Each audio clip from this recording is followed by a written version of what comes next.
Hi, I'm Carla Alexander, and in this video I'm going to show you how to use my ruler, Curves for Squares. So what exactly is Curves for Squares and why might you want to use it? Well, it's really more like a template than it is a ruler. It's a tool that helps you cut half-square triangles with a curve, as you see behind me. And you have 6 different sizes to choose from. With that being said, the most important feature on the ruler really is the design of the curves. So let's stop and take a quick look at some samples and you'll see exactly what I mean. For this half-square triangle block to be successful, the seam needs to begin and end in each corner with a 45-degree angle, with the curve in the middle. The 45-degree angle is really important, and when it's cut, it needs to be at least 5/8 of an inch long in order to accommodate the diagonal and outer edge seam allowances. If the angle isn't long enough, your block will end up looking something like this, with the seam running off the edge of the block rather than through the corners. Even though the cut began and ended in the corners, the 45-degree angle wasn't long enough to accommodate the seam allowances. However, when you use the ruler, this is what your block will look like, and you can see how you can count on each seam being centered exactly in each corner. Okay, now let's move on to cutting. Let's check out the ruler with its 6 different sizes. You can use it for 5, 6, 7, 8, 9, and 10-inch size squares. I've prepared a 5-inch square to demonstrate the proper placement. I'd place the ruler over the top of the square like this. I'll find the number 5 and trace the placement line underneath the number to the outer edge of the ruler. This is exactly where the corner of the square should be. Align the opposite corner in the same way.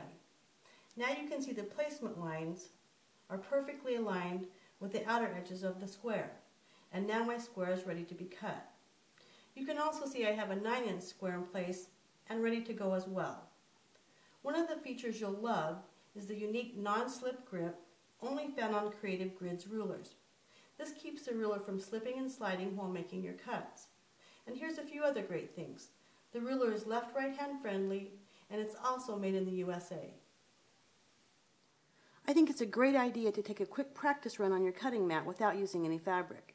Putting your pointer finger on top of the cutter like this helps guide the blade as you cut, and you can see how your hand leans and tilts side to side when cutting a curve. You'll be using the same technique when using the ruler. Prepare your squares for cutting by layering them into a fabric deck with 2 squares both right side up. It doesn't matter if the light or dark square is on the top, just that they're both right side up and that the edges are as even as you can get them. Okay, this deck is ready to be cut. With the ruler in place, put one hand over the top with your fingers pressed down and close to the edge you're ready to cut. Expose the blade and pull it over to the ruler. With your pointer finger in place, cut approximately 2 inches, leaning and tilting your hand as you go. Walk your fingers up, keeping the pressure on the blade, and continue cutting. Keep the pressure on the blade and carefully walk your fingers up along the edge and continue cutting until you reach the end of the deck.